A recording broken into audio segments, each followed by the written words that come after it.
there's been a lot of talk about the legislative filibuster here in the Senate over the last few days. As we started the new Congress, evenly divided between Republicans and Democrats, the Republican leader had proposed that the Democrat leader include a commitment to preserving the legislative filibuster in the power-sharing agreement the leaders have been working out. This should have been easy. Less than 4 years ago, with a Republican president in the White House and Republicans in control of the Senate and the House of Representatives, a bipartisan group of 61 senators affirmed their support for retaining the legislative filibuster, stating, and I quote, "We are united in our determination to preserve the ability of members to engage in extended debate when bills are on the Senate floor," end quote. 26, Mr. President, 26 current Democratic senators, a majority of the current Democrat caucus, signed that defense of the legislative filibuster when they were in the Senate minority. It's disappointing that the Democrat leader failed to express his support for this essential Senate rule. Nevertheless, thanks to the recent commitment from 2 Senate Democrats to oppose any attempt to eliminate the filibuster, a commitment which secures this key protection for minority rights, Leader McConnell is now moving forward without a statement from the Democrat leader. But, Mr. President, it is worth taking a moment to reiterate why the legislative filibuster is so important. The legislative filibuster, of course, is essentially the requirement that 60 senators agree before the Senate can end debate and vote on a bill. In other words, you need 60% of the Senate to agree before you can pass a bill. This usually means that you need the support of at least some members of the other party before you can move legislation. Now, the party in power doesn't always enjoy that rule. All of us would like the opportunity to pass exactly the legislation that we want. But most of us, Mr. President, recognize that it's a good requirement. The legislative filibuster ensures that the minority is represented in legislation. This would be important even if elections tended to break 60 to 40 or 70 to 30 in favor of one party or another. All Americans, whether or not they're in the majority, deserve to be represented. But it's particularly important when you consider that our country is pretty evenly split down the middle.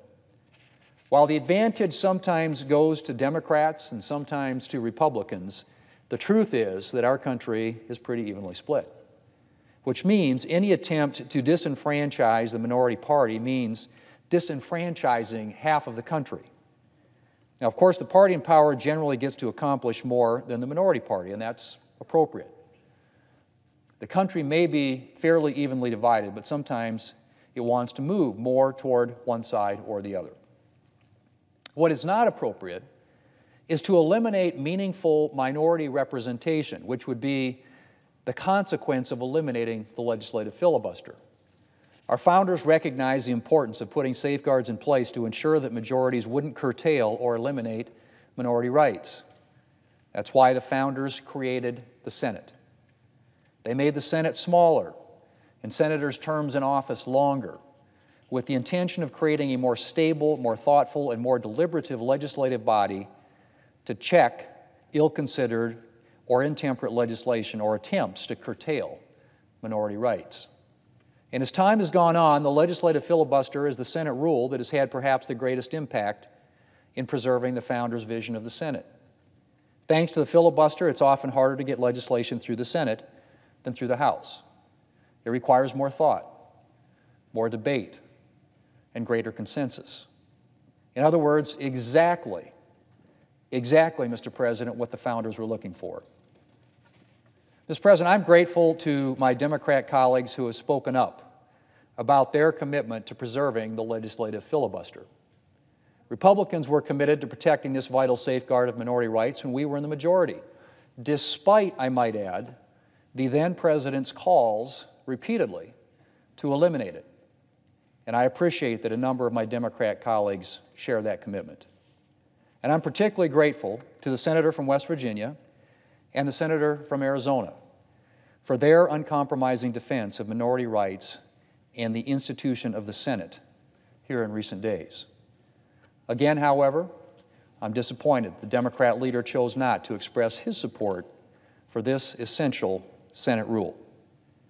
I'd point out that when Democrats were in the minority in the Senate, they made frequent use of the legislative filibuster. Mr. President, I hope that the commitment to the legislative filibuster expressed by President Biden and a number of Senate Democrats means the end of any talk of eliminating the filibuster. No matter how appealing it might be in the moment, destroying this long-standing protection for minority rights would be a grave error that both parties would live to regret. And I hope that all Senate Democrats will recommit themselves to preserving this fundamental feature of the Senate and to find compromise. Mr. President, we've got work to do. I yield the floor.